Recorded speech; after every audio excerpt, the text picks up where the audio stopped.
창세기 야곱의 인생을 공부하면서 그 야곱이 그 노년에 그의 삶을 돌이켜 볼 때 그의 삶이 정말 그 고되고 그 힘든 삶을 살았지만 그의 말년에 그의 믿음이 정말 더욱더 깊어져 있는 모습을 보게 됩니다. 성경에 야곱은 그 하나님의 그 택한 그 사람으로서 하나님께서 택하셨지만 그러나 그가 살아가는 그런 모습을 볼 때 그는 정말 세상 사람들과 같은 그런 방식을 가지고 그렇죠? 속이는 그런 인생을 살았던 사람으로 비춰집니다. 하나님의 백성으로서 택함을 받았지만 세상의 방법으로 살아가는 그런 정말 속이는 자와 같은 그런 삶을 살았던 그지만 그가 자신의 인생을 통해서 그 고된 삶을 통해서 깨달은 것은 바로 하나님의 그 뜻하신 대로 그의 인생이 흘러가고 있었고 자신의 어떤 지혜와 자기가 어떤 계획과 어떤 그 속임수로 인해서 자기가 얻는 것들이 그것이 아무런 그 열매도 맺지 못한다는 것을 그가 깨달아서 그가 노년에 그 애굽에 와서 정말 죽기 전에 그 침상에서 하나님께 경배하는 그 모습을 보면서 참 아름다운 모습이라는 것을 생각하게 되었습니다. 우리의 삶이 지금 힘든 그런 과정을 거치고 있지만 우리가 이런 어려움 속에서 그 야곱과 같이 오히려 하나님의 그 섭리를 깨닫고 하나님께 경배하는 그런 삶을 살기를 축원합니다. 오늘 우리가 볼 이사야서 42장의 말씀에 보면 하나님께서 우리에게 바로 택하신 종을 보내시겠다는 그 말씀을 주고 있습니다. 이사야서 말씀에서는 이스라엘 백성들이 하나님께 그 범죄하여서 그 이방의 침략을 받아서 그들이 그 나라를 잃고 이방의 종된 그 삶을 살고 있는 그 상황 속에서 주신 말씀입니다.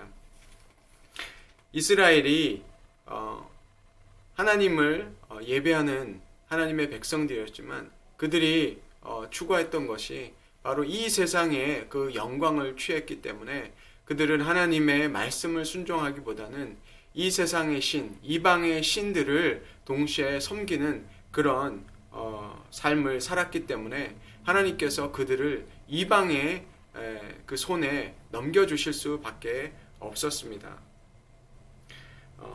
사무엘하 15장에 보면 여호와의 말씀을 순종하지 않는 것에 대해서 사무엘이 이렇게 얘기합니다. 순종이 제사보다 낫고 듣는 것이 수량의 기름보다 나으니 이는 거역하는 것은 점치는 죄와 같고 완고한 것은 사신 우상에게 전하는 죄와 같음이라. 이렇게 얘기하고 있습니다. 바로 이스라엘이 하나님의 말씀을 순종하지 않은 것 그리고 하나님을 거역한 것이 그것이 바로 우상 숭배와 다를 바 없다는 것입니다. 이스라엘이 실제로 하나님을 섬기면서도 우상을 섬겼지만 하나님께서 1차적으로 이스라엘의 죄라는 것은 바로 하나님의 말씀을 알고도 하나님의 뜻을 알고도 순종하지 않은 것이 바로 우상 숭배였다라고 우리가 사무엘서를 통해서 우리가 알게 됩니다. 이처럼 이런 우리의 그 하나님을 거역하는 것, 그것은 하나님을 인정하지 않는 것이기 때문에 그것이 바로 우상 숭배라는 것입니다. 우리 앞에 우상을 놓고 섬기지 않는다고 해서 그것이 우상 숭배가 아니라 하나님의 말씀을 알고도 지키지 않고 하나님의 뜻을 거역하는 것, 그것이 바로 우리에게 우상 숭배라고 성경은 말씀하고 있습니다. 바로 이스라엘이 이러한 역사 속에서 하나님을 대적하고 하나님의 말씀을 불순종함으로 인해서 그들이 하나님께 심판을 받았을 때 하나님께서 그들에게 새로운 종을 보내실 것을 오늘 말씀하고 있습니다. 내가 붙드는 나의 종, 내 마음에 기뻐하는 자, 곧 내가 택한 사람을 보라. 내가 나의 영을 그에게 주었으니 그가 이방에 정의를 베푸리라. 바로 하나님께서 하나님의 영을 부으셔서 그 하나님 그 종에게 하나님의 영을 부으시겠다고 말씀하십니다. 그 하나님께서 붙드시는 종, 하나님의 기뻐하시는 종이 바로 이렇다라고 말씀하시고, 우리가 오늘 본 그 마가복음 1장에 바로 예수님께서 세례를 받으실 때 하나님께서 이는 내 사랑하는 아들이요 내 기뻐하는 자라 말씀하신 것이 바로 이사야서의 이 말씀이 이루어진 것을 우리가 알 수 있습니다. 바로 예수님께서 그 하나님의 뜻에 순종하여서 그 이스라엘의 그 죄를 짊어지고 이제 그 십자가로 가실 것을 시작하는 그 세례에서부터 바로 그 하나님의 그 뜻에 순종하기 때문에 바로 하나님께서 그를 기뻐하시고 사랑하는 아들이라 라고 말씀하셨습니다. 이사야서의 말씀이 그대로 성취된 것입니다. 그래서 이 하나님께서 기뻐하시는 종에 관해서 말씀하시는데 이렇게 얘기합니다. 상한 갈대를 꺾지 아니하며 꺼져가는 등불을 끄지 아니하고 진실로 정의를 시행할 것이며, 이렇게 말씀합니다. 네. 이 세상은 강한 자만을 기억하고 그리고 효율이 가장 중요시 생각합니다. 그래서 우리의 힘이 없어지고 우리의 실력이 좋지 않다면 이 세상은 과감하게 정리해고를 해버립니다. 그리고 나이가 40이 이제 40만 넘어도 해고 대상이라고 얘기합니다. 바로 이 세상은 자신들이 원하는 것을 얻고 그 필요가 없을 때 버리는 그런 세상입니다. 그 세상 속에서 우리가 살아갈 때 정말 우리는 낙담할 수밖에 없습니다. 그러나 하나님께서는 이 포로된 이스라엘 백성들에게 이렇게 말씀하십니다. 상한 갈대를 꺾지 않고 꺼져가는 등불을 끄지 아니하신다. 바로 이스라엘의 운명이 바로 이와 같았습니다. 상한 갈대와 같았고 꺼져가는 등불이었습니다. 그러나 하나님께서 이스라엘 백성들을 잃어버리지 않으시고 잊지 않으시고 그들에게 주님의 그 종을 보내실 것을 말씀하고 계신 것입니다. 우리가 정말 이 상한 갈대처럼 꺼져가는 등불처럼 그런 상황 가운데 있을 때 우리가 기억해야 될 것은 바로 하나님께서는 우리를 버리지 아니하셨다라는 것입니다. 우리의 연약함을 하나님께서 아시고 우리를 붙들어 주시고 우리에게 새 힘을 주시는 하나님이시라는 것을 우리가 기억해야 합니다. 여러분, 상한 갈대, 꺼져가는 등불은 하나님께 영광을 드릴 수 있는 그런 존재로 보이지 않습니다. 이 세상은 이런 사람들을 오히려 정리하려고 그러고 그들을 내쳐버리려고 합니다. 그러나 하나님은 그렇게 하시지 아니하십니다. 하나님의 그 택하신 하나님의 백성들을 붙드시는 하나님이신 것을 볼 수 있습니다. 그것은 하나님께서 우리에게 우리를 택하셔서 바로 고린도전서 1장 27절 29절에 있는 말씀처럼 세상의 미련한 것들을 택하사 지혜를 입은 자들을 부끄럽게, 세상의 약한 것들을 택하사 강한 것들을 부끄럽게 하시고 세상의 천한 것들과 멸시받는 것들과 없는 것들을 택하사 있는 것들을 폐하려 하시나니 이는 아무 육체도 하나님 앞에서 자랑하지 못하게 하려 하심이라. 하나님의 그 선택하심은 바로 이 땅에 그 지혜로운 자, 이 땅의 강한 자, 그들을 부끄럽게 하시고 바로 우리와 같은 그 연약한 자들을 하나님께서 택하셔서 바로 이 세상에 하나님 앞에서 아무도 그 육체로 자랑하지 못하게 하시기 위함이라고 말씀하십니다. 그래서 하나님께서는 우리의 그 연약함을 우리가 깨닫고 하나님 앞에 나올 때 하나님께서는 우리에게 새 힘을 주시고 우리를 회복시키시는 그 주님이신 것을 우리가 알 수 있습니다. 하나님께서는 이 이사야서 42장에서 우리에게 새로운 그 종을, 하나님께서 기뻐하시는 그 종을 보내시는 것, 메시아를 보내시는 이유를 말씀하십니다. 그것은 나는 여호와니 이는 내 이름이라. 나는 내 영광을 다른 자에게 내 찬송을 우상에게 주지 아니하리라. 여러분, 하나님이 말씀하시는 그 영광, 그것은 무엇일까요? 그것은 바로 하나님의 택하신 백성, 하나님의 자녀가 바로 하나님의 영광입니다.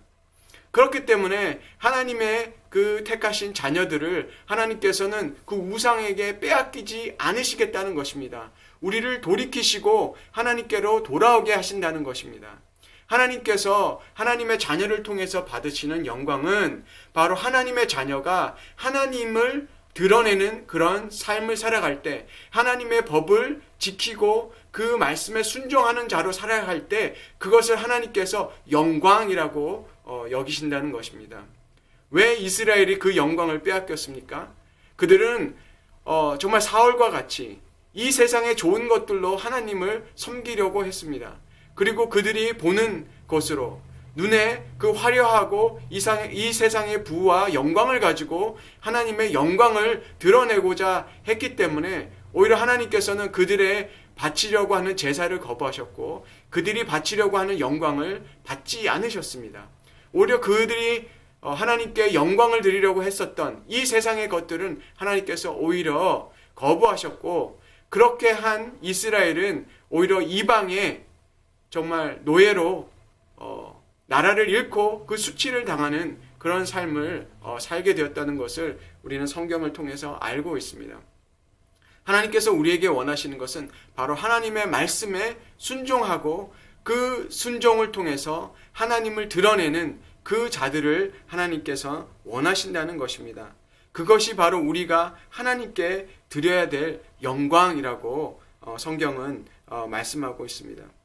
그래서 우리에게는 바로 이 세상의 것으로 하나님을 영화롭게 하는 것이 아니라 바로 하나님의 것으로 하나님을 드러낼 때 하나님께서는 그 영광을, 우리가 하나님을 드러낼 때, 하나님의 그 영으로 하나님의 말씀을 지켜낼 때 하나님께서는 우리를 영화롭게 여기시고 그것을 영광으로 받으시겠다고 말씀하고 계십니다.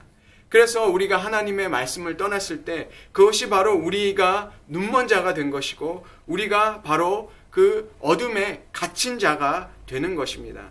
그래서 오늘 이사야서 42장 7절에 보면 내가 눈먼 자들의 눈을 밝히며 갇힌 자를 감옥에서 이끌어내며 흑암에 앉은 자를 감방에서 나오게 하리라. 왜 하나님의 백성이 이러한 지경에 이렇습니까? 그것은 바로 하나님의 백성이 하나님의 말씀을 버렸기 때문에 하나님께서는 그들이 정말 이 탈취자들에게 그 빼앗기고 하나님의 그 자녀의 그 영광을 빼앗기도록 그렇게 놔두셨다는 것을 성경은 말씀하고 있습니다. 그래서 하나님의 기뻐하시는 종, 바로 메시아를 우리에게 보내셔서 그 메시아로 하여금 우리가 다시금 하나님의 자녀가 되고 하나님의 말씀을 지켜내는 자로 하나님께서는 만들기를 원하셨습니다. 그래서 예수 그리스도께서 오늘 우리가 본 그 복음의 말씀처럼 세례를 받으시고 우리와 같은 죄인의 모습을 취하시고 바로 그 십자가에서 우리의 죄를 없애심으로 인해서 우리가 하나님의 그 자녀가 될 수 있는, 하나님께 그 다시 의로운 존재가 될 수 있게 하신 것을 우리는 알고 있습니다. 그래서 예수님께서 죽으시고 부활하심으로 인해서 우리에게 바로 하나님의 영, 성령을 우리가 받을 수 있게 해 주신 것입니다. 그래서 우리가 고린도 전서 2장 12절의 말씀처럼 우리가 세상을 영을 받지 아니하고 오직 하나님으로부터 온 영을 받았으니 이는 우리로 하여금 하나님께서 우리에게 은혜로 주신 것을 알게 하려 함이라. 여러분, 우리에게 이제 예수 그리스도를 통해서 예수 그리스도가 죽으시고 부활하심으로 인해서 바로 그 하나님의 영을 우리에게 보내주셔서 우리는 이제 이 세상의 영을 따라가지 않고 이 세상이 원하는 것을 추구하지 않고 하나님의 영으로 인해서 하나님께서 우리에게 주신 그 은혜로 주신 것을 아는 자가 되었다는 것입니다.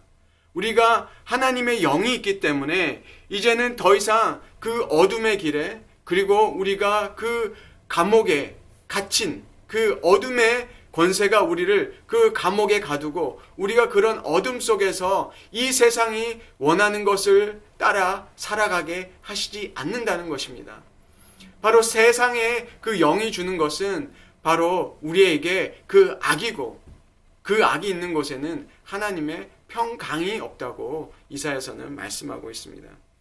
그래서 예수님께서는 바로 우리에게 우리와 같은 연약한 자, 우리와 같이 버림받은 자, 우리와 같이 그 상처받고 신음하는 하나님의 그 자녀들을 하나님께서 긍휼히 여기시고 하나님의 영을 부어주셨다고 말씀하십니다.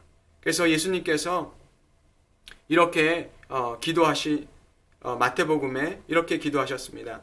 아버지여, 이것을 지혜롭고 슬기로운 자에게는 숨기시고 어린 아이들에게는 나타내심을 감사하나이다. 이렇게 말씀하셨습니다. 어린 아이들, 그것은 바로 하나님을 의지하고 연약하기 때문에, 또 상처받았기 때문에, 실패하였기 때문에, 또 아파하기 때문에 그들을 하나님께서 그들을 정말 그렇게 내버려 두시지 않고 고아와 과부, 가장 연약한 자들을 하나님께서 긍휼히 여기셨던 것처럼 하나님께서는 하나님을 그렇게 찾는 자들에게 하나님을 나타내 주셨다라고 성경은 얘기하고 있습니다. 우리가 정말 가련하고 가난한 자가 되어서 우리가 정말 목마르다라고 하였을 때 정말 주님께서는 우리에게 찾아오셔서 우리에게 그 생명수로 우리를 먹이신 그 하나님인 것을 우리가 기억했으면 좋겠습니다. 그래서 하나님께서는 우리에게 그 새 힘을 주시고, 그래서 우리에게 그 종을 보내시는데, 그는 쇠하지 아니하며 낙담하지 아니하고 세상에 정의를 세우기에 이르리니 섬들이 그 교훈을 앙망하리라. 그 주의 종은 쇠하지 아니하고 낙담하지 아니한다라고 얘기했습니다. 저는 그것이 바로 하나님의 영이 그와 함께 하셨기 때문이라고 성경은 얘기하고 있습니다. 예수님께서 정말 그 아버지의 뜻에 순종하였기 때문에 그 하나님의 그 영이 그 위에 충만하게 임하셨던 것은 바로 우리가 살아가야 될 그 삶을 보여준다고 생각합니다. 우리가 성령을 의지할 때 성령께서는 우리에게 날마다 새 힘을 불어넣어 주시는 것을 알 수 있습니다. 그래서 이사야서에 너는 알지 못하느냐, 듣지 못하느냐, 영원하신 하나님 여호와 땅끝까지 창조하신 이는 피곤하지 아니하시며 곤비하지 아니하시며 명철이 한이 없으시며 피곤한 자에게 능력을 주시며 무능한 자에게는 힘을 더하시나니. 우리가 주님을 앙망한다면 주님께서는 늘 우리를 새롭게 해주시고 우리에게 힘을 더하여 주시는 그 하나님인 것을 우리가 기억했으면 좋겠습니다. 하나님은 우리에게 힘 주시기를 지치지 아니하십니다. 하나님은 우리를 격려하신 것을 지겨워하지 않으십니다. 우리가 주님 앞에 나올 때, 주님께 소망을 둘 때 주님께서는 우리를 늘 새 힘을 불어넣어 주시고 우리를 격려하여 주시고 우리에게 정말 성령의 그 충만함을 부어주심으로 인해서 우리가 이 땅에서 하나님의 말씀을 순종하면서 하나님의 영광을 나타내는 그런 하나님의 자녀로 삼아 주신다는 것입니다. 하나님의 영광을 드러내는 그런 귀한 존재가 된다는 것입니다. 여러분, 우리가 이것을 기억했으면 좋겠습니다. 우리가 무엇을 이 땅에 있는 것으로 이 세상에 사람들이 하는 방식으로 우리가 하나님을 영화롭게 할 수 있는 것이 아니라 하나님의 백성이 하나님께 영광을 두를 수 있는 방법은 하나님의 말씀을 순종하는 것이고 바로 예수 그리스도를 닮아가는 것. 그것은 오직 성령을 통해서만 가능합니다.